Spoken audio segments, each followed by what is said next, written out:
Di dalam kitab Fathul Mu'in pada minggu yang lepas, kita masih membicarakan tentang zakat tanaman ya. Akhir sekali kita sedang membicarakan tentang zakat tanaman.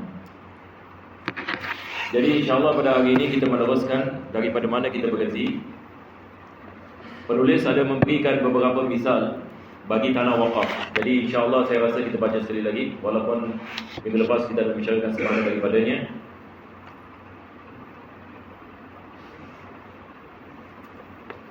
Kita akan lihat ini apa yang dimaksudkan oleh penulis.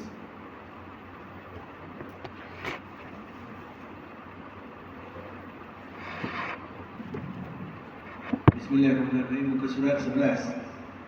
Tapi sebelum itu kita mengatakan harta wakaf ini zakat hanya diwajibkan kalau sekiranya dia muayyan. Ini adalah istilah yang digunakan oleh penulis. Maksudnya kalau sekiranya seseorang itu dia atas namanya harta wakaf, yakni misalan ada harta yang diwakafkan kepada keluarga Zaid, maka sekarang yang diwajibkan dia mengeluarkan zakat.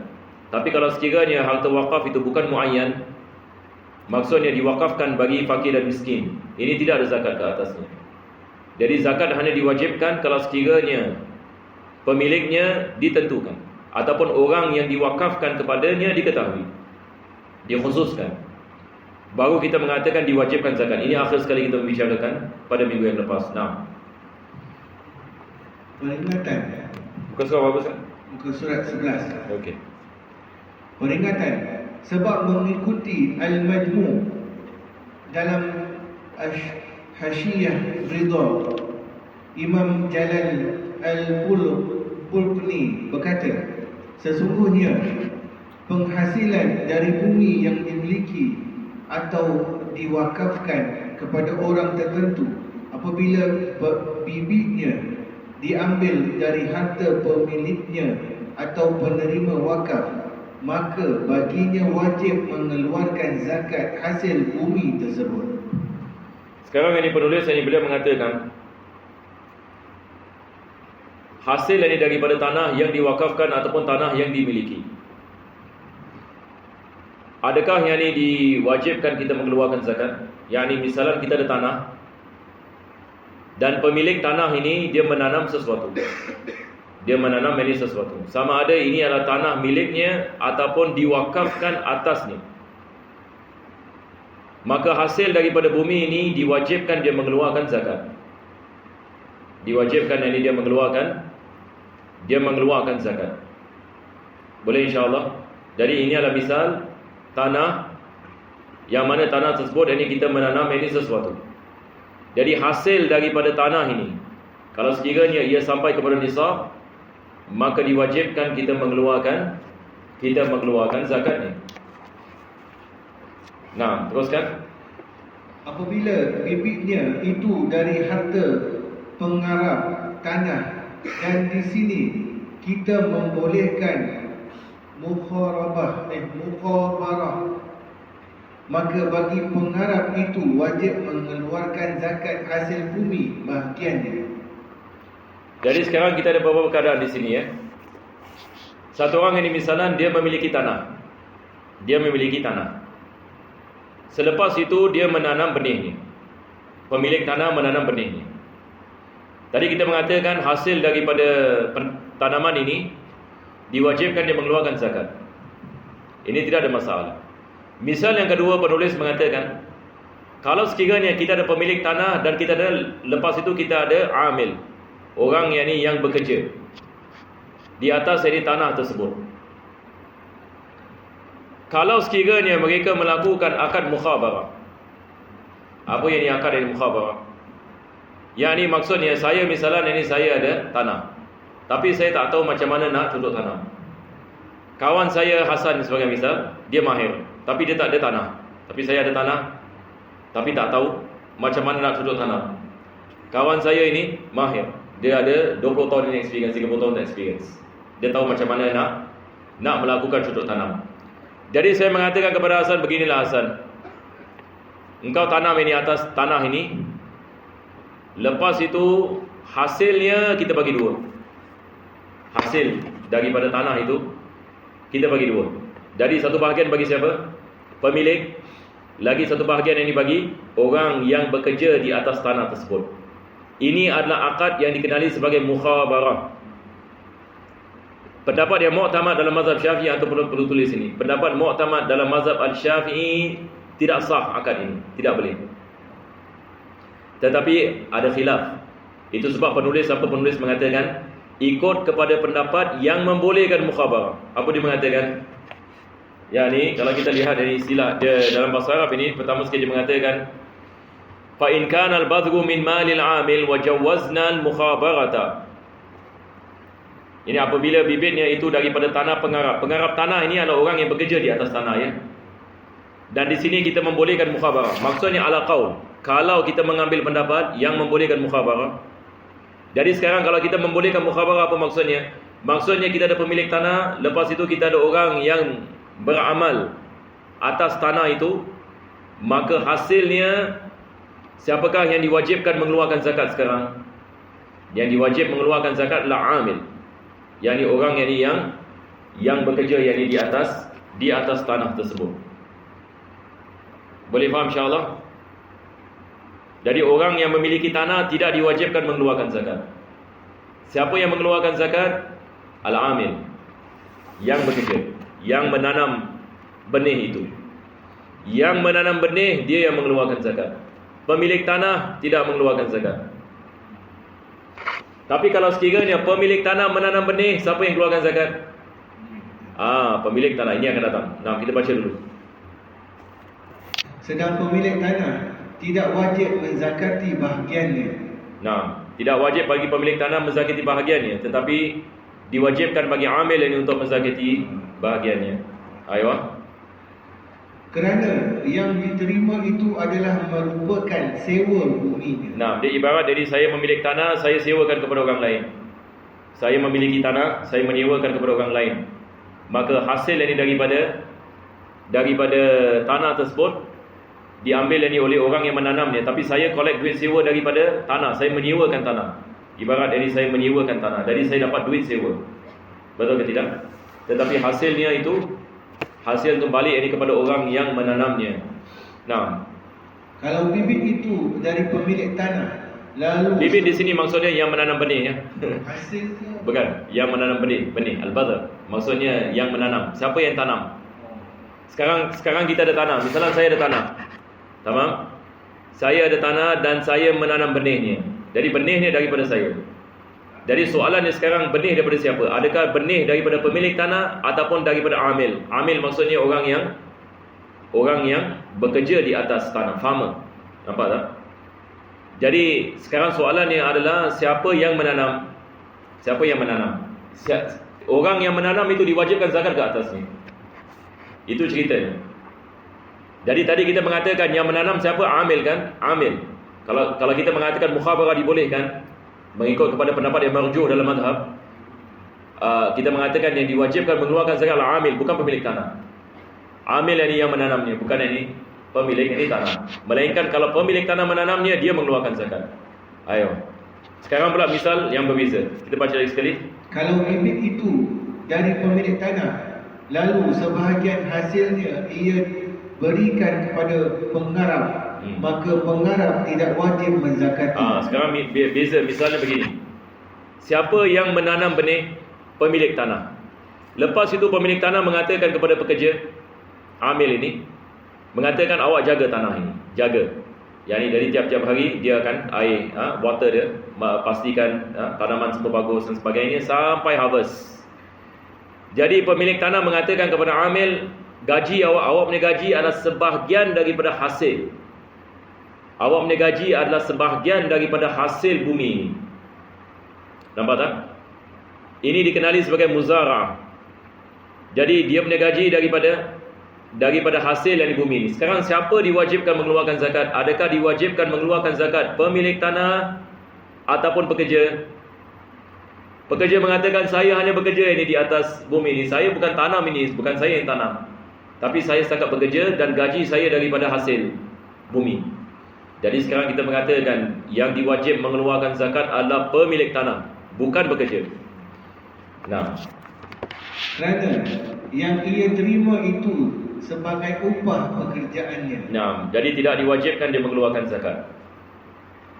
Teruskan. Selesai. Yang wajib membayar zakat hasil bumi yang digarapkan dan upahnya adalah penanamnya. Biaya penaman, biaya pemanan dan penumbuk adalah tanggungan pemilik hasil tersebut. Nah, di sini penulis ini beliau mengatakan, sekarang ini kita ada, kalau kita ada tanah yang disewakan. Sekarang saya memiliki tanah. Saya memiliki tanah. Maka saya menyewakan tanah ini. Apabila saya menyewakan tanah ini, maka seperti mana kita mengatakan, dia balik ini kepada siapa yang menanam ini benih. Kalau sekiranya yang menanam benih ini pemilik ini tanah, maka diwajibkan ke atasnya untuk dia membayar zakatnya. Kalau sekiranya yang menanam benih adalah orang al-amil, maka diwajibkan yakni dia membayar yakni zakatnya. Kalau sekiranya mereka ada perjanjian di antara pemilik tanah dengan amil, maka mereka boleh melakukan perjanjian.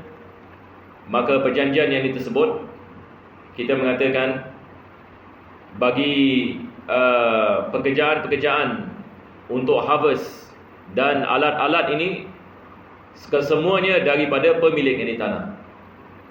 Semuanya daripada pemilik tanah. Tetapi kita mengatakan hasil yang daripada bumi tersebut, maka ini yang kita mengatakan yakni dibalikkan yakni kepada orang yang menyewa yakni tanah ini tersebut. Jadi ini adalah sikit lebih kurang berkenaan yakni dengan bagaimana kita nak memahami yakni akad. Kalau seorang ini memiliki tanah dan dia menyewakan tanah itu kepada orang lain, bagaimana kita nak memahami siapa yang mengeluarkan zakat? Dia balik ini kepada siapa yang menanam ini benih tersebut. Nah. Zakat unta. Dan wajib zakat atas orang tersebut di atas muslim merdeka.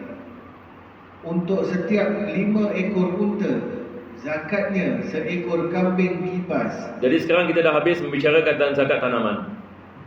Penulis ini membicarakan tentang zakat binatang. Dan zakat ini binatang, kita ada hanya 3 jenis binatang.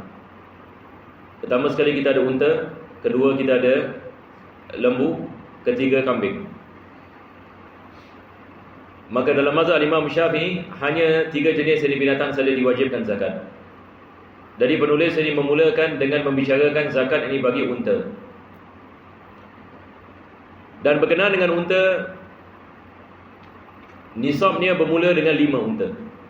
Satu orang kalau milik 1 unta tidak ada zakat, 2 unta tidak ada zakat, 3 unta tidak ada zakat, 4 unta tidak ada zakat. Tetapi kalau dia memiliki 5 ekor unta, sekarang ini mula nisab. Jadi kalau dia memiliki 5 ekor unta, maka diwajibkan dia mengeluarkan 1 ekor kambing. Dan kambing ini kita kena lihat jenis apa yang dia keluarkan. Sebab kambing ada 2 jenis. Kita ada kambing yang dikenali sebagai dha'nun, lagi satu ma'iz. Kalau dalam bahasa kita dha'nun ini maksudnya kambing biri-biri. Kambing biri-biri. Biasa kalau dekat Singapura, kalau hari korban ini yang kita biasa beli daripada Australia kan, kambing biri-biri. Lagi satu jenis kambing, kalau dalam bahasa kita panggil kambing kampung. Yang ni dia bukan wool, tapi dia rambut. Yang ni bila kita lihat ini kepada kambing ini macam mana kita nak tahu dia dha'an ataupun ma'iz? Kalau dia dha'an, dia wool. Kan? Wool dalam bahasa Melayu apa? Apa kita panggil wool? Saya pun dah tak teringat. Tapi kalau dia kambing ma'iz, maksudnya dia daripada hair. Dia rambut, dia bukan wool. Ya, itu bezanya. Jadi biasa kambing ma'iz ni yang ada janggut kan. Kambing ada ini ma'iz.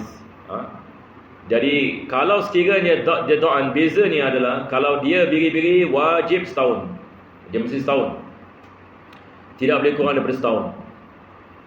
Tapi kalau dia maiz, dia nak kena 2 tahun. Kalau dia maiz, kambing hutan tak boleh setahun, nak kena 2 tahun. Jadi juga dalam ibarat korban juga kita sama, syarat yang sama, akikah pun sama. Di sini mengeluarkan zakat pun sama. Jadi kalau 5 ekor unta, 1 kambing. 10 ekor unta, 2 kambing. 15 ekor unta, 3 kambing. Maka tiap-tiap 5, 1. 20 ekor unta, berapa kambing? 4 kambing. Betul ke tidak? 21, 4 kambing. 22, 4 kambing. 23, 4 kambing. 24, 4 kambing. Sampai 25. Apabila dia telah memiliki 25 unta, maka dia wajib mengeluarkan 1 ekor unta betina yang umurnya 1 tahun. Jadi ini saya summarize dulu. Sekarang kita baca. Zakat unta. Dan wajib zakat atas orang tersebut di atas Muslim merdeka. Untuk setiap 5 ekor unta, zakatnya seekor kambing kibas berumur 1 tahun. Ini kibas yang di sini dimaksudkan ta'an, ya, ta'an, diri. Nah, atau kambing ma'zin. dia bukan ma'zin, ya, dia apa kita mengatakan dia sebenarnya dia ada in disebabkan tanwin. Disebabkan tanwin. Saniyatu ma'zin. Kalau satu kita panggil ma'iz. Saniyah ma'zin maksudnya 2 tahun. Saniyah di sini maksudnya 2 tahun. 2 tahun masuk yang ketiga. Da'an kita mengatakan 1 tahun masuk kepada tahun yang kedua. Yang ini maksudnya dah sempurna 1 tahun. Baru sah. Ayo. Umur 2 tahun. Boleh kambing jantan walaupun untanya betina semua. Tapi tidak boleh kambing yang sakit jika untanya sihat semua. Seperti itu berlaku sampai jumlah untanya 25 ekor. Maka untuk 10 ekor unta zakatnya 2 ekor kambing. Yang satu orang apabila mengeluarkan kambing, dia boleh pilih sama ada nak mengeluarkan kambing lelaki, kambing jantan ini ataupun kambing ini betina. Jadi berkenaan dengan kambing ini tidak ada masalah. Nanti kita akan lihat dalam unta tak boleh sembarang. Ya, kita nak kena lihat sama ada dia jantan ke betina. Tapi kalau kita mengeluarkan kambing, tidak ada masalah. Penulis mengatakan dibolehkan. Walaupun untanya betina. Nah, teruskan. 15 ekor unta zakatnya 3 ekor kambing. Dan untuk 20 hingga 25 ekor unta zakatnya 4 ekor kambing. Jika untanya genap menjadi 25 ekor, maka zakatnya seekor unta betina bintu makhad. Bintu makhad berumur 1 tahun. Kewajipan ini berlaku sampai pada jumlahnya unta 36 ekor. Unta disebut bintu makhad kerana induknya telah sampai pada waktu menjadi hamil. Okey, jadi sekarang saya rumuskan lagi sekali, ya. Apa yang disebutkan di sini ala kulli hal seperti mana saya mengatakan tadi. Bagi tiap-tiap 5 unta 1 kambing, itu tidak ada masalah. Tamam? Sampai dia sampai kepada 25. Apabila dia sampai kepada 25, satu orang kalau dia ada 25 unta,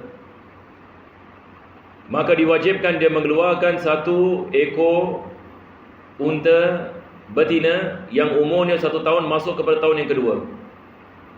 Unta betina seperti ini dikenali sebagai bintu makhad. Bintu makhad. Makhad ini maksudnya adalah hamil. Yang ini maksudnya ibu yang melahirkannya sekarang sudah boleh hamil lagi sekali. Sebab ini unta ini pun dia ada postnatal punya kita mengatakan keadaan. Bila dia lahirkan, bila unta melahirkan, berapa lama yang dia boleh lahirkan lagi sekali? Maka masanya adalah setahun. Yang ini maksudnya setelah dia melahirkan unta ini, maka ibunya sudah bersedia untuk melahirkan lagi sekali. Itu sebab anaknya dikenali sebagai bintu makhad. Sebab makhad ini maksudnya hamil.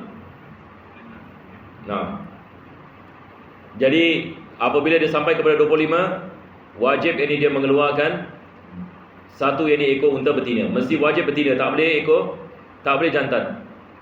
Sebab ini yang diwajibkan.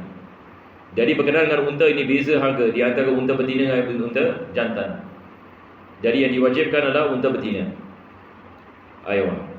Jadi penulis mengatakan sebab ini ia dikenali sebagai makhat, yang ini disebabkan ibunya sudah bermula yang ini untuk boleh yang ini hamil yang ini sekali lagi dan melahirkan yang ini sekali lagi. Nah, Bagaimana Ustaz disebut pintu makhat kerana induknya itu bermakna ibunya lah. ya betul. Ya. Dah sampai pada waktu ini. Ya, itu sebab kadang-kadang terjemahan ini kita kalau baca sendiri, masya-Allah ini. Dia ibunya, li'anna ummaha. Kalau kita lihat matanya, li'anna ummaha anin laha an tasira minal makhat, ay minal hawamil. Yang ini maksudnya ibu yang melahirkan unta ini sekarang ini sudah boleh yang ini hamil lagi sekali. Boleh insya-Allah. Itu sebab yang ini unta ini apabila dia 1 tahun dia dikenali sebagai makhat. Aywa. Untuk unta berjumlah 36 hingga 46 Okey, ekor. ini kita nak kongsi sikit. Ini penulis tadi mengatakan 36 hingga 46. Jadi apa maksudnya? Satu orang ini misalan kalau dia ada 20 ekor unta 25 ekor unta, wajib dia mengeluarkan bintu makhat. Betul ke tidak? 1 ekor unta betina yang umurnya 1 tahun. 26, 27, 28, 29, 30, 31, 32, 33, 34, 35. Dia masih mengeluarkan 1 bintu makhat, tidak ada masalah. Tetapi apabila dia sampai kepada 36, maka sekarang ini dia nak kena mengeluarkan bintu labun. Nah, bintu labun pula adalah unta betina 2 tahun. Masuk kepada tahun yang ketiga. Nah, teruskan.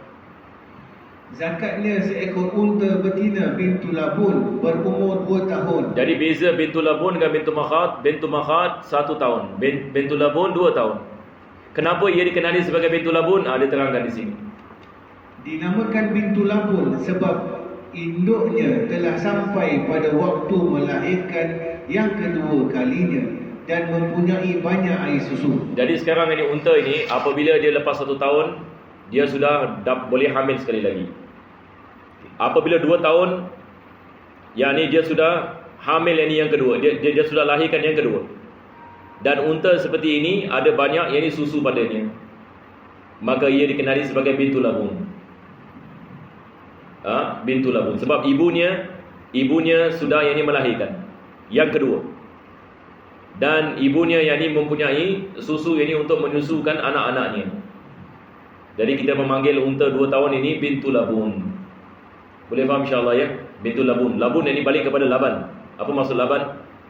Laban ini maksudnya susu. Jadi unta ini bila dia melahirkan anak, ada susu. Allah Subhanahu Wa Taala seperti manusia, wanita apabila melahirkan anak ada susu kan? Binatang-binatang juga ini apabila unta ini melahirkan anak, maka Allah Subhanahu Wa Taala menciptakan ini susu supaya anak-anak ini dapat meminum daripada susunya. Ayo. Ustaz ada soalan. Ya.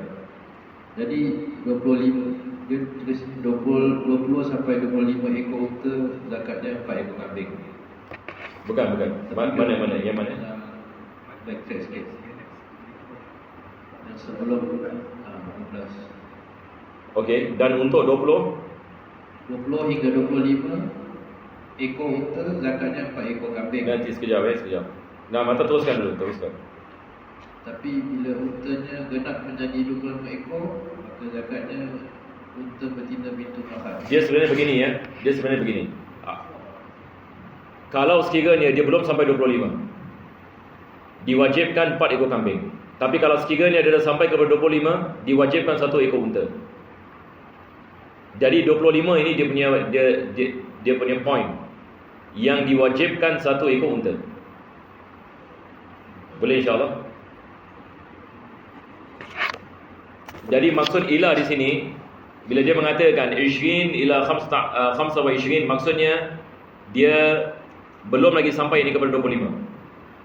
Tapi bila dia sampai kepada 25, maka diwajibkan 1 ekor unta. Macam kita tak payah tunggu 1 tahun ke 1 tahun nisab. Haul. Dia ada haul. bila dah kita dapat dilahirkan unta yang ke-25 dan wait 1 year. Ya, betul. Ini semua nanti akan disebutkan. Baik, teruskan. Untuk unta berjumlah 46 hingga 61 ekor, zakatnya seekor unta betina hiqah berumur 3 tahun. Jadi kita lihat tadi dia mengatakan 36 hingga 46. Jadi kalau dia ada 37, 38, 39, 40, 41, 42, ini semua kita mengatakan bintul labun. Tamam? Bintul labun yang ni unta betina 2 tahun. Tapi kalau sekiranya dia sampai kepada 46, ini lagi satu cutting kita mengatakan angka yang diwajibkan, dia mengeluarkan jenis yang lain 46. Kalau dia sampai kepada 46 hingga 61, maka diwajibkan dia mengeluarkan satu hiqah. Dan hiqah ini dia adalah unta betina 3 tahun masuk kepada yang keempat. Nah, dinamakan hiqah sebab telah berhak dibebani muat atau pejantan. Jadi kenapa ia dikatakan sebagai hiqah? Sebab perkataan hiqah ini balik kepada perkataan haqqah. Haqqah ini maksudnya berhak. Kalau dalam bahasa kita panggil dia berhak. Sudah berhak untuk ditunggangi. Yang ni unta apabila sampai 3 tahun, kita dah boleh tunggang dia. Tapi kalau dia 1 tahun, 2 tahun yang dia masih kecil. Tamam? Tapi kalau dia dah 3 tahun, 3 tahun yang ni biasanya harga dia mahal sikit. Sebab kita dah boleh tunggang dia. Lepas itu kita dah boleh kahwinkan dia. Ini kalau dalam bahasa English apa dipanggil? Yang apa? Mating. Dah boleh yang ni matekan dia. Jadi ini dikenali sebagai hiqah. 3 tahun masuk kepada tahun yang keempat. Dari 46 hingga 61 diwajibkan hiqah. Teruskan. Untuk unta berjumlah 61 ekor, zakatnya unta betina. Ini jaza'ah. Berumur 4 tahun, dinamakan jaza'ah sebab telah tanggal gigi-gigi bahagian depannya. Unta apabila sampai 4 tahun, gigi depannya akan gugur. Apabila unta ini sampai kepada 4 tahun, gigi depannya akan gugur. Itu sebab ia dikenali sebagai jaza'ah. Jaza'ah maksudnya saqitah. Yang ini jatuh. Jadi kalau sekiranya seseorang itu memiliki unta 61 ini ekor unta, maka diwajibkan dia mengeluarkan jaza'ah, iaitu 4 tahun masuk ini kepada tahun yang kelima. Ayo. Untuk unta berjumlah 76 ekor, zakatnya 2 ekor unta, 2 ekor bintu labun. Sekarang dah berbeza pula. Sekarang yang ni kita mengatakan daripada 61 hingga 76. 61 sampai 75 dia balik kepada jaza'ah. Tapi bila dia sampai kepada 76, sekarang yang ni diwajibkan dia mengeluarkan 2 ekor bintu labun. Jadi bintu labun berapa tahun? 2 tahun. Betul ke tidak? 2 tahun yang dimasuk ini kepada tahun yang ketiga. Jadi dia mengeluarkan 2 bintu labun. Teruskan. Untuk unta berjumlah 91 ekor, zakatnya 2 ekor hiqah. Sampai yang ini 91. Kalau dia memiliki 91, maka dia mengeluarkan 2 ekor hiqah. Hiqah ini dia 3 tahun. Unta yang 3 tahun masuk kepada tahun yang keempat. Ini semua betina ya. Kita nak kena faham ya. Bintu makhad betina. Bintu labun betina. Hiqah betina. Jaza'ah betina. Semua ini unta betina. Jadi unta yang untuk kita korbankan semua kena unta betina. Bukan korbankan, maksudnya mengeluarkan sebagai zakat. Ya. Tapi boleh mengeluarkan unta jantan. Ada pengecualian, nanti akan datang. Teruskan. Untuk unta berjumlah 91 ekor, zakatnya 2 ekor hiqah. 91 dia mengeluarkan 2 ekor hiqah. Ayo. Untuk unta berjumlah 121 ekor, zakatnya 3 ekor bintu labun. Sampai yang ini 121. Kalau dia memiliki 121, maka dia mengeluarkan 3 ekor bintu labun. Kemudian setiap 40 ekor unta, kewajipan zakatnya adalah seekor bintu labun, dan setiap 50 ekor unta adalah seekor hiqah. Jadi dia punya angka habis pada 121. 121. Ya, ini kalau sekiranya seseorang itu ada yang ni ekor unta lebih yang ni daripada 100 yang ni 21, maka bagi tiap-tiap 40 dia mengeluarkan apa? Setiap yang ni 40 kewajipan yang ni dia mengeluarkan seekor bintu labun, dan setiap yang 50 hiqah. Yang ni dia ada pilihan, sama ada dia mengeluarkan tiap 40 bintul labun ataupun tiap 50 hiqah. Misalan kalau satu orang ada 100, yang ni 50. 100 yang ni 100 yang ni 50 unta. Jadi dia boleh mengeluarkan 3 ekor hiqah. Yang ni maksudnya dia mengambil 50 50. Maka dia mengeluarkan yang ni 3 ekor hiqah. Kalau satu orang yang ni misalan yang ni dia ada 100 yang ni 60 yang ni ekor unta, maka dia bagikan kepada 40. Jadi dia boleh bayar 4 yang ni ekor yang ni bintul labun. Jadi apa-apa yang lebih daripada ini, tiap-tiap 50 dia mengeluarkan hiqah, tiap-tiap 40 dia mengeluarkan bintul labun. Jadi satu orang ini kalau ada 400 yang ni ekor unta, maka dia ada pilihan. Sama ada dia mengeluarkan 10 ekor bintul labun atau dia mengeluarkan 8 ekor hiqah. Boleh insya-Allah. Jadi bagi tiap-tiap 50 dia mengeluarkan hiqah, bagi tiap-tiap 40 dia mengeluarkan bintul labun. Tetapi apa-apa yang kurang daripada yang 121 dan ke bawah, semua dia kena ikut dari kiraan ini. Tapi selepas itu yang ni mudah. Tiap-tiap 40 bintul labun, tiap-tiap 50 dia mengeluarkan hiqah. Boleh insya-Allah. Nah, teruskan. Zakat sapi. Untuk 30 hingga 40 ekor lembu, kewajipan zakatnya adalah seekor anak lembu berumur 1 tahun. Paling senang sekali adalah zakat yang dibagi lembu. Lembu paling senang sekali. Yang ni nisabnya bermula pada 30 ekor. Yang ni satu orang kalau ada 25 ekor lembu tak ada zakat, 26 tak ada zakat, 27 tak ada zakat, 29 tak ada zakat. Tapi kalau dia dah sampai 30, barulah kita mengatakan wajib dia mengeluarkan 1 ekor lembu yang umurnya 1 tahun. Ini dalam bahasa Arab kita panggil tabi'. Kenapa dia panggil tabi'? Sebab yatba'u ummahu. Jadi biasanya ini lembu ini bila dia umur 1 tahun, mana-mana mak dia pergi dia akan ikut. Mana-mana mak dia pergi dia akan ikut sebab dia masih kecil. Dia tak berdikari. Ini dikenali sebagai tabi'. Nah, bila dia dah sampai kepada 2 tahun dia panggil musinnah. Dia panggil musinnah.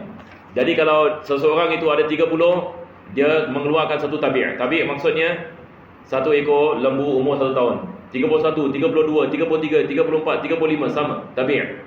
Sampai yang ni dia memiliki 40 ekor unta. Apabila dia memiliki 40 ekor unta, maka dia mengeluarkan musinnah, iaitu lembu betina yang sampai yang ni kepada umur 2 tahun. Nah, teruskan. Anak lembu dinamakan tabi' sebab ia mengikuti ke mana ibunya pergi. Untuk 40 hingga 60 ekor lembu, zakatnya adalah seekor lembu betina musinnah berumur 2 tahun. Dinamakan musinnah sebab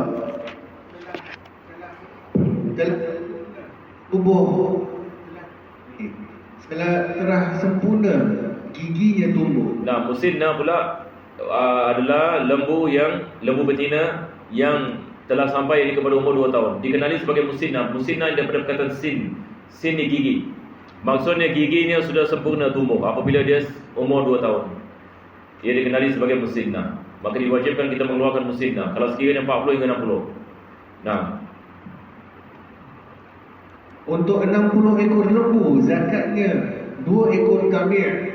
Kemudian untuk setiap 30 ekor lembu, zakatnya seekor tabi'. Dan setiap 40 ekor, zakatnya seekor musinnah. Nah, jadi apabila seseorang itu memiliki 60 ekor lembu, diwajibkan dia mengeluarkan 2 ekor tabi'.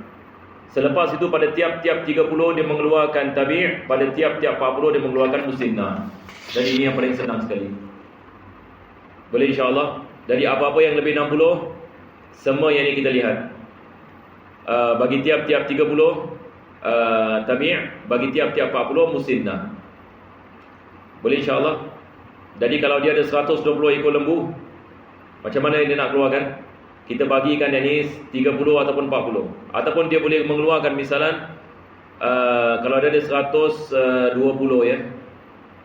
Dia boleh bagikan 120, yang ni 30, 30, 30, 30. Betul ke tak? Dan kalau dia bagikan kepada 40, 40, maka dia mengeluarkan 3 ekor musinnah. Ataupun dia mengeluarkan 4 ekor tabi'. Boleh? Macam kalau 100 saja. Ya. 100. Jadi 100 ini bagaimana kita nak bagikan? Kita bagikan 30, 30, 40.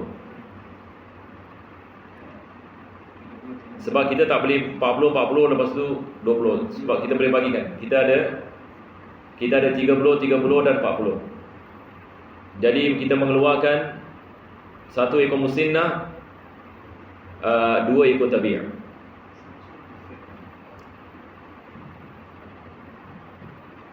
Kalau satu orang misalnya ada 110 pula bagaimana? 110. Sama juga. Kalau 110, kalau kita nak bagikan kepada 40, 30 bagaimana? Yang ni kita tak boleh 40, kita ada 40, 40, lepas itu 30. 40, 40, 30. Jadi 2 ekor musinnah, 1 ekor tabi'ah. Tapi kalau ada 112 tak boleh. 112 sama. Dia mengeluarkan 2 ekor musinnah, 1 ekor tabi'ah. Betul ke tidak? Melainkan kalau dia ada 120. Kalau dia ada 120, maka dia ada pilihan. Sama ada dia nak mengeluarkan 4 ekor tabi'ah ataupun 3 ekor musinnah. Betul ke tidak? Kalau dia ada 115 tak boleh. 115 dia mengeluarkan 2 ekor musinnah, 1 ekor tabi'ah. Jadi 5 tidak dikira. 5 kita panggil waqas. Dalam bab zakat kita panggil waqas. Maksudnya dimaafkan. Boleh insya-Allah? Okey, kita teruskan lagi. Zakat kambing. Kambing pula ya. Untuk 40 hingga 121 ekor kambing, kewajipan zakatnya adalah seekor kambing. Jadi ini perkiraan berbeza pula. 40 sampai 121. Maksudnya zakat kambing nisab bermula 40. Apa-apa yang kurang daripada 40 tidak ada zakat. Tapi kalau satu orang itu memiliki 40 ekor kambing ataupun 50 ekor kambing ataupun 70, 80, 90, semua diwajibkan dia mengeluarkan 1 ekor kambing sampai 121. Nah, untuk 121 kambing hingga 201 kambing, 201 ekor kambing, zakatnya 2 ekor kambing. Nah, jadi 121 sampai 201 dia mengeluarkan 2 ekor kambing.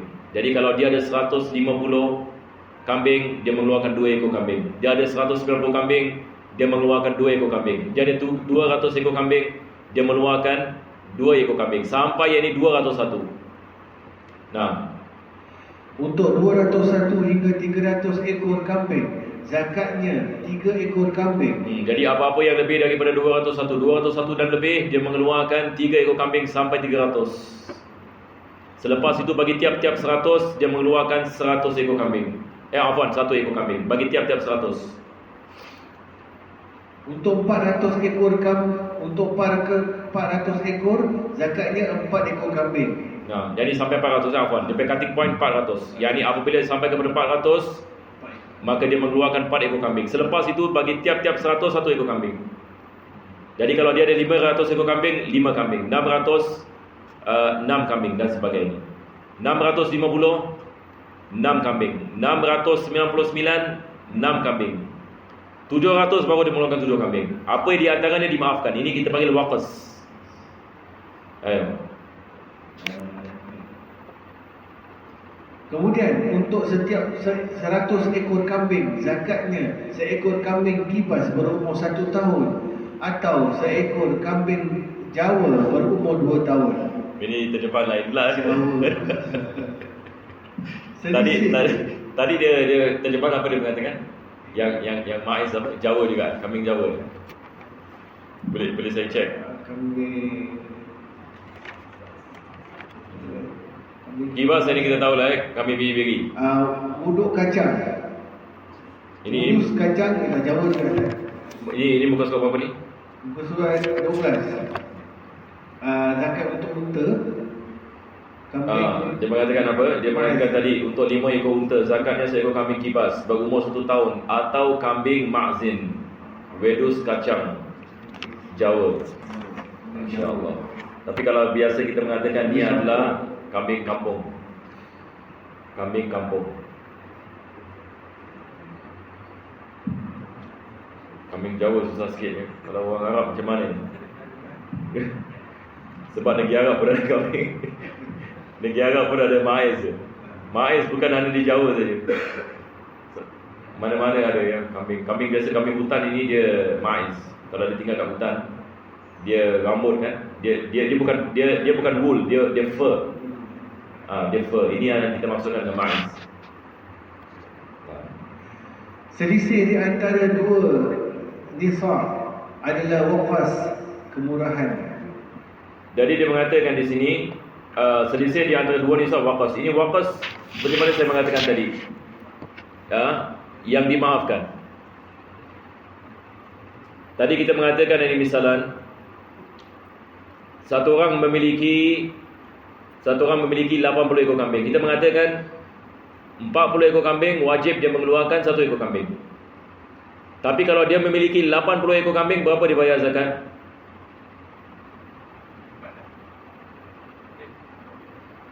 Sebab tadi kita mengatakan 40 sampai berapa? 121. Baik, Islam mewajibkan mengeluarkan zakat kambing ini apabila ada 40 ekor kambing. Tapi kalau ada 80 ekor kambing, adakah kita mengatakan dia mengeluarkan 2 ekor kambing? Tak, dia mengeluarkan 1 ekor kambing. Tetap 1 ekor kambing, walaupun dia memiliki 80 ekor kambing. Kalau dia memiliki 100 ekor kambing, dia keluarkan 100 ekor kambing. Sampai yang dia memiliki berapa? 121, baru dia mengeluarkan 2 ekor kambing. Jadi di antara 40 dengan 120, yang ini 41 dengan 120 ini kita panggil waqas. Maksudnya satu orang kalau ada 100 ekor kambing, dia mengeluarkan 1 ekor kambing. Jadi maksudnya dia selamat berapa ekor kambing? 60 ekor kambing selamat. Tak payah dia keluarkan zakat bagi 60 ekor kambing. Betul ke tidak? Kalau sebab kita mengatakan 40 ekor kambing, 1 ekor kambing. 2 ekor kambing apabila disampai kepada 121, maka di antaranya adalah waqas. Sama juga dengan unta. Satu orang memiliki 30 ekor unta, dia mengeluarkan bintu makhad. Sebab nisab selepasnya ada 36. Baru dia diwajibkan dia mengeluarkan bintu labun. Jadi ini di antaranya kita panggil waqas. Maksudnya dimaafkan. Ayo. Tidak boleh diambil sebagai zakat binatang yang bagus, misalnya sedang hamil atau yang gemuk untuk dimakan dagingnya. Juga binatang rubah, iaitu baru saja beranak sekira baru melewati setengah bulan dari masa kelahirannya. Nah, ini berdasarkan dengan hadis Nabi SAW. Nabi mengatakan, ittaqu ala karaimi amwalin nas, atau kama qala sallallahu alaihi wasallam. Yani Nabi sallallahu alaihi wasallam melarang orang yang mengutip zakat ini mengambil daripada binatang yang terbaik. Sebab bila satu orang bila nak keluarkan zakat, adakah diwajibkan dia mengeluarkan binatang yang terbaik? Misalan kalau dia wajib mengeluarkan 1 ekor unta dan dia mengeluarkan 1 ekor unta yang hamil. Ini kita mengatakan tidak diwajibkan ke atas dia mengeluarkan yang hamil. Sebab hamil ini biasanya harganya tinggi. Dan orang yang mengambil zakat ini tidak boleh mewajibkan atasnya untuk mengeluarkan yang hamil. Jadi dia mengeluarkan yang sederhana, bukan yang terlalu bagus, bukan yang terlalu mahal. Sebab binatang-binatang ini ada yang disayangi oleh pemilik. Dapat tak?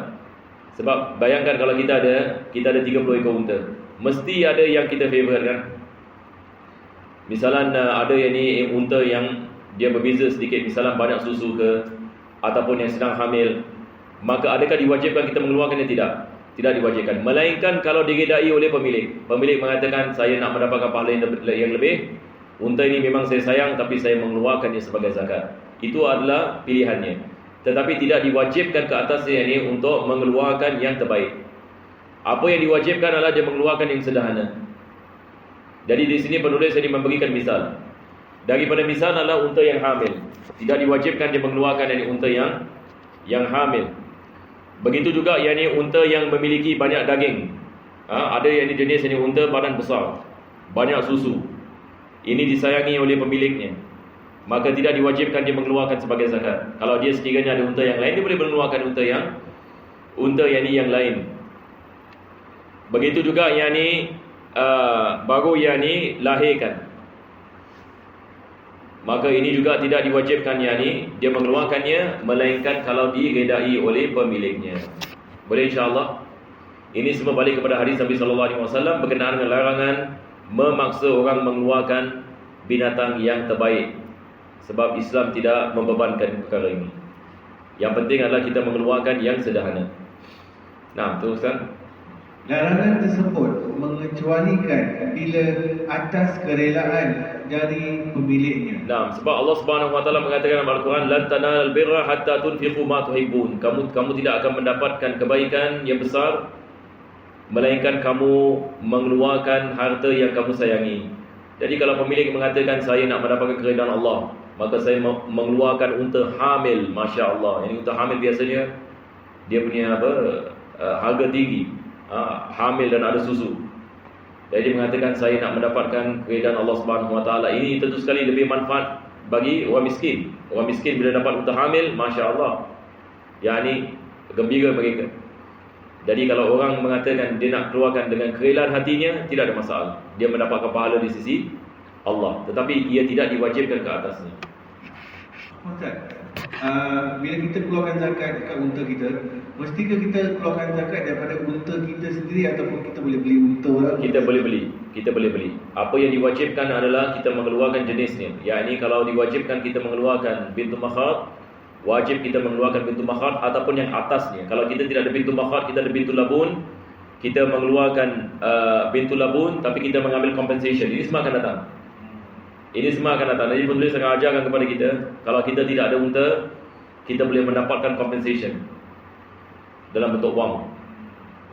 Kalau kita mengeluarkan yang lebih baik, yang lebih atas. Sebab bintu labun dengan bintu makhat, bintu labun lagi mahal. Kalau kita tidak ada bintu makhat tapi kita ada hiqah, kita mengeluarkan hiqah dan kita mendapatkan dua compensation. Nah, ini semua akan datang. Teruskan. Wajib zakat fitrah. Zakat fitrah hukumnya adalah wajib. Jadi itu saja zakat bagi binatang di situ. Tapi penulis akan membicarakan tentang bagaimana mengeluarkan zakat pada yang selepas ini. Tetapi berkenaan hukum ahkam berkenaan dengan zakat yang binatang di sini. Itu sahaja. Sekarang ini penulis membicarakan tentang zakat fitrah. Zakat fitrah. Dan perkataan fitrah ini balik kepada Idul Fitri. Zakat yang bersekongkau dengan Idul Fitri. Sebab zakat fitrah ini kewajipannya adalah apabila masuk Idul Fitri. Apabila masuk 1 Syawal, maka diwajibkan zakat fitrah.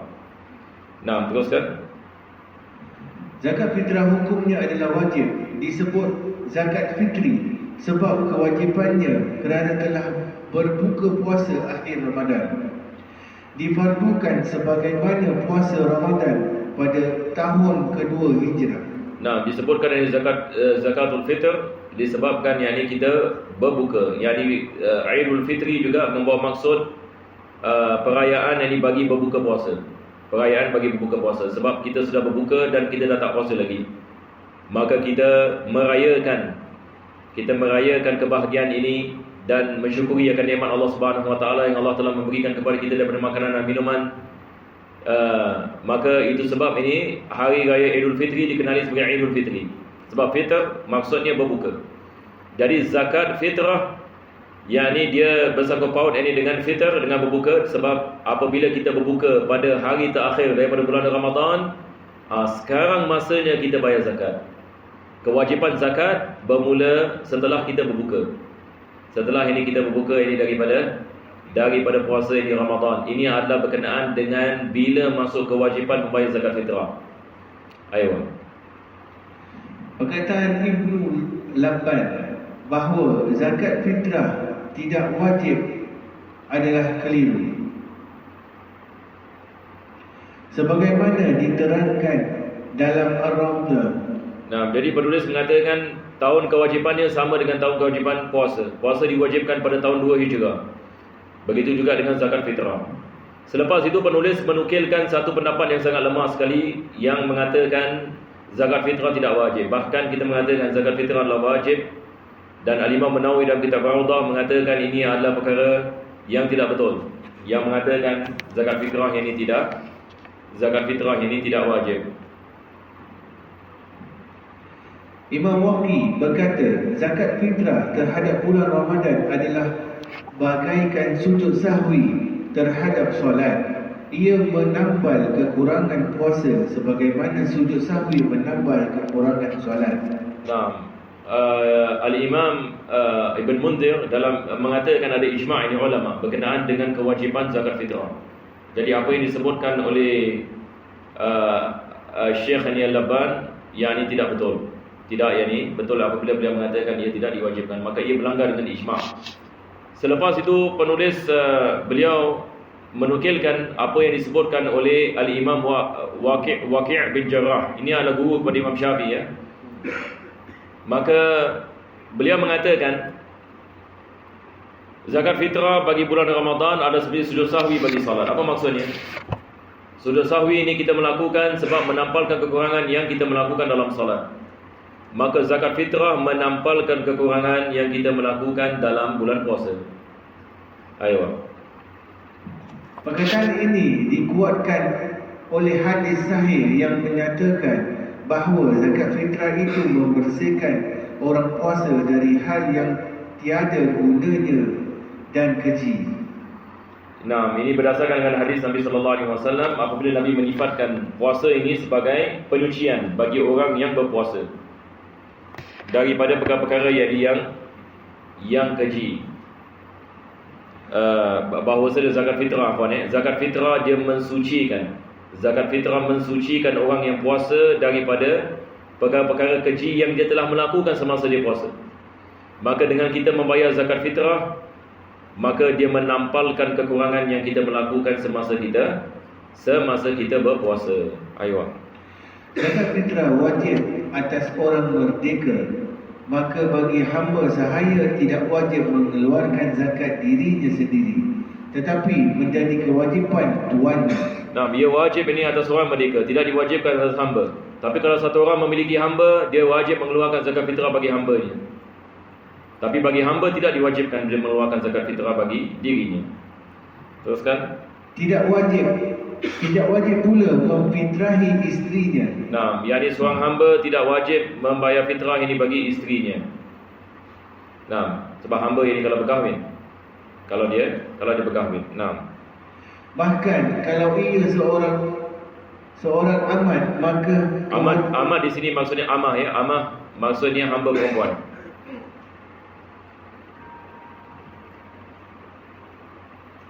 Maka kewajipannya melimpah kepada tuannya amat itu. Kalau ia bukan seorang amat, maka kewajipan fitrahnya adalah atas tanggungan dirinya sendiri. Seperti keterangan berikut di bawah ini. Zakat fitrah tidak wajib atas budak muqatab kerana lemahnya status miliknya. Maka tidak. Nah, penulis tadi beliau mengatakan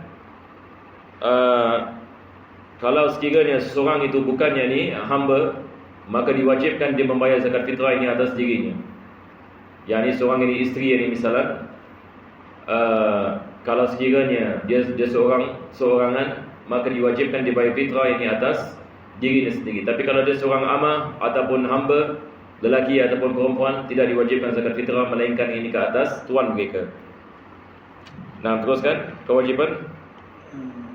Mana tadi? Zakat fitrah tidak wajib atas budak muqatab. Nah, selepas itu beliau mengatakan apa ni? Beliau mengatakan maka kewajipan fitrahnya adalah atas tanggungan dirinya sendiri. Seperti keterangan berikut di bawah ini. Okey, teruskan. Zakat fitrah tidak wajib atas budak muqatab kerana lemahnya status miliknya. Ini adalah hamba mukatab ya. Budak mukatab di sini maksudnya hamba mukatab. Mukatab ini maksudnya hamba kontrak. Seperti mana yang saya mengatakan sebelum ini, tuannya mengatakan kepadanya, kalau kau dapat datangkan sejumlah wang, aku bebaskan kau. Ini mukatab. Adakah diwajibkan dia keluarkan zakat fitrah? Tidak diwajibkan. Wala hamba mukatab, begitu juga dengan hamba biasa. Nah, sebab yang ini pemilikan hartanya adalah pemilikan yang lemah. Walaupun dia memiliki harta, sebab tuannya mengatakan kepadanya, kalau kau datangkan aku $10,000, aku akan bebaskan kau. Jadi dia boleh terima zakat. Dia terima zakat 1,000, 2,000. Jadi dia ada duit. Tapi adakah diwajibkan dia keluarkan zakat fitrah? Tidak diwajibkan. Sebab duit yang dimilikinya, pemilikannya adalah pemilikan yang lemah. Yang ini dia nak membebaskan dirinya daripada apa? Daripada kehambaan. Nah. Maka tidak berkewajipan mengeluarkan zakat hartanya dan juga menafkahi kerabatnya. dan kerana kebebasannya maka tuannya tidak terbebani fitrah dirinya. Bukan itu kata. Zakat fitrah wajib sebab dengan terbenamnya matahari akhir Ramadan malam Aidil Jadi Fitri. tadi kita mafhum ya, mafhum. Maksudnya di sini penulis ini mengatakan hamba mukhatab ini tidak diwajibkan dia mengeluarkan zakat fitrah sebab dia nak menggunakan wang itu untuk membebaskan dirinya. Ayo. Zakat fitrah wajib sebab dengan terbenamnya matahari akhir Ramadan malam Idul Fitri, iaitu dengan menjumpai bahagian terakhir bulan Ramadan dan awal bulan Syawal. Ini kita dah pay attention sedikit. Kita mengatakan bilakah diwajibkan zakat fitrah? Diwajibkan zakat fitrah bagi mereka yang menemui akhir Ramadan dan awal Syawal. Akhir ini Ramadan dan awal Syawal, maka diwajibkan zakat fitrah. Diwajibkan zakat fitrah. Jadi kalau seorang bayi dilahirkan selepas terbenam matahari, tidak diwajibkan zakat fitrah ke atas bayi tadi. Tapi kalau sekiranya dia dilahirkan sebelum terbenamnya matahari, diwajibkan kita bayar zakat fitrah yang dibaginya. Sebab dia telah menemui sebahagian daripada Ramadan dan sebahagian daripada Syawal. Boleh insya-Allah? Itu ceritanya. Maka kewajipan zakat fitrah tidak wajib kepada hal yang baru ada setelah matahari akhir Ramadan terbenam. Tidak baik berupa anak, milik budak, kekayaan atau Islam. Sekarang dia memberikan misal. Dia mengatakan maka kewajipan zakat fitrah tidak wajib kepada hal yang baru ada setelah matahari terbenam. Setelah matahari terbenam, baik berupa anak, milik budak, kekayaan. Anak dilahirkan selepas terbenamnya matahari, tidak diwajibkan zakat fitrah. Kenapa? Sebab dia tidak menemui Ramadan. Begitu juga dengan memiliki hamba. Dia beli hamba misalan lepas terbenam matahari. Dia pergi pasar, dia beli hamba. Adakah diwajibkan dia mengeluarkan zakat fitrah bagi hambanya? Tidak diwajibkan. Sebab yang ini bila pemilikan berlaku selepas ini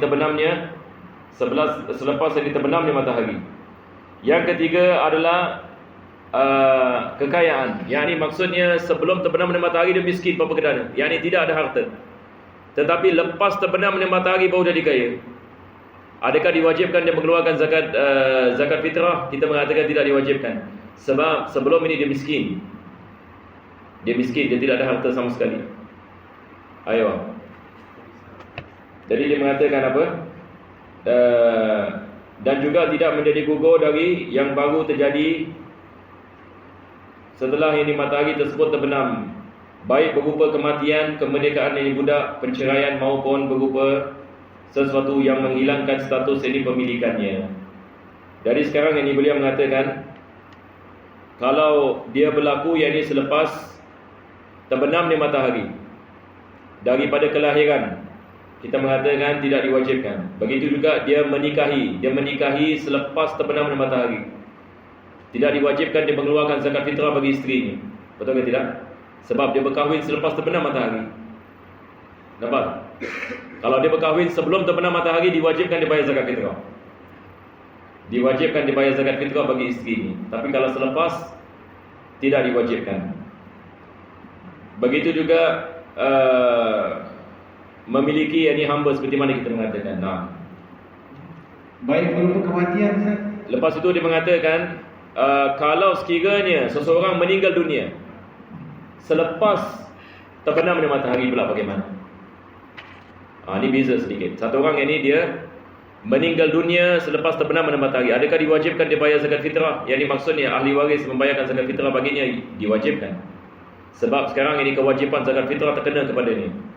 Sebab dia sampai kepada akhir Ramadan dan dia sampai kepada sebahagian daripada Syawal. Melainkan kalau dia meninggal dunia sebelum terbenam matahari.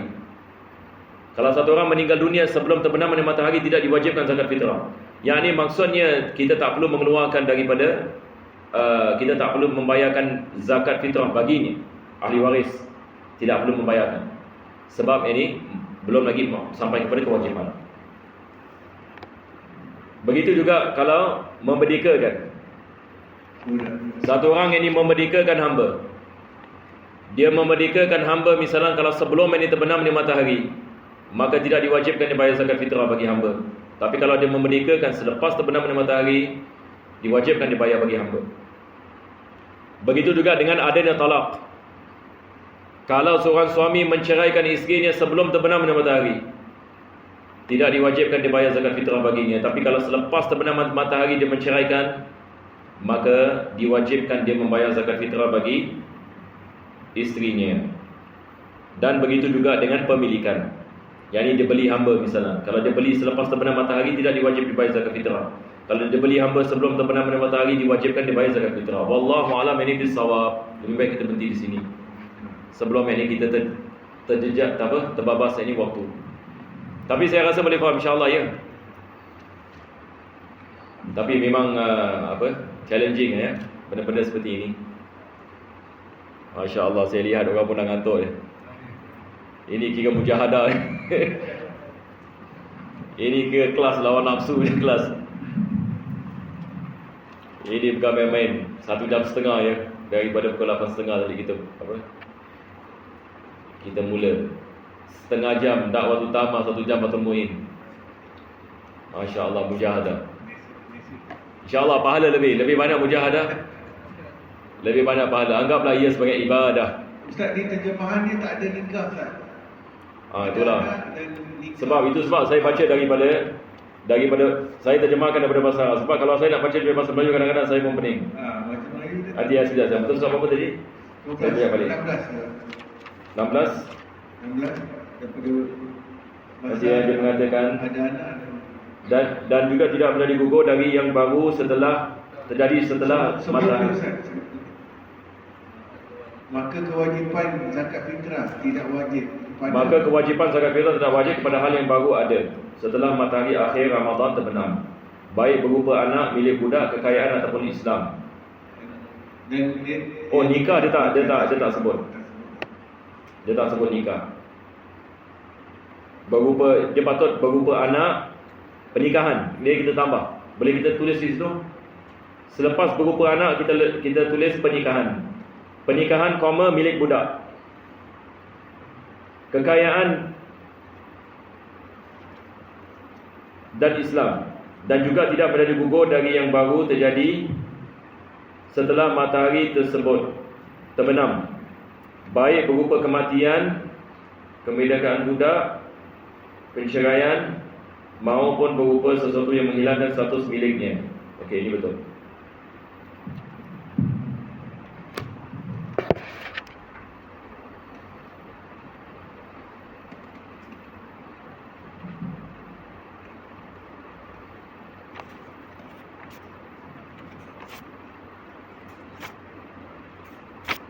Kita coba page 98. 98. Ya Allah.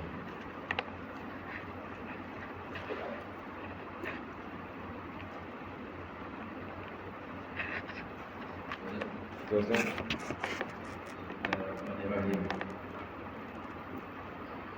Wa fi rikatin jahili minhuma الخمس حالا كالزكاة قسما بالتمر والزرع نصاب رملي قل 5 وربع ألف رطلي وزائد جفا ومن غير نقي على العشر إذ بلا مؤونة سقي ونصفه مع مؤن للزرع أو بهما وسع بحسب النفع وأرض مسجر آخر حوله قومه مع ربح بنقد أصله. بسم الله الرحمن الرحيم. ربنا انفعنا بما علمتنا رب علمنا الذي ينفعنا رب فقهنا وفقه أهلنا وبركة لنا في ديننا على أهل كل أنثى وذكر رب وفقنا ووفقهم لما ترتضي قولا وفعلا كرما وارزق كل حلالا داعما وأكل أكيا علما نهضى بخير ونكفى كل شر ربنا أصلح لنا كل الشؤون وأخيرا برضا منك العيون رب أنا ربنا كل الديون قبل أن تأتينا رسل منون واغفر واستر أنت أكرم من ستر وصلاة الله تنشر المصطفى من إلى الحق دعانا والوفاء بكتاب فيه للناس الشفاء وعلى الآل الكرام الشرفاء وعلى صحب مصابه الغراب اللهم اهدنا بهدى واجعلنا ممن يسارع في الرضا ولا تولنا وليا سوى ولا تجعلنا ممن خالف أمرك وأصاب وحسبنا الله ونعم الوكيل ولا حول ولا قوة إلا بالله العلي العظيم يا ربنا اعترفنا بأننا اقترفنا وأننا أسرفنا على لظى أشرفنا فتب علينا توبة تغسل لكل حوبة واستر لنا العورات وآمن الروعات واغفر لوالدينا ربي ومولودينا والأهل والإخوان وسائر الخلان وكل ذي محبة وجيرة أو صحبة والمسلمين أجمع آمين ربي فاسمع فضلا وجودا منا لا باكتساب منا بالمصطفى رسولي نحظى بكل سولي صلى وسلم ربي عليه عد الحب وآله وصحبه عداد طش الصحب والحمد لله في البدء والتناهي فذكرنا الله تقبل السلام عليكم ورحمة الله وأمات المسلمين أجمعين إن شاء الله ويختم لنا ولكم بالسلام بخير وطهر عافية ويسر إن شاء الله كل ضال باطلا وإلى حلقة النبي صلى الله عليه وسلم الفاتحة.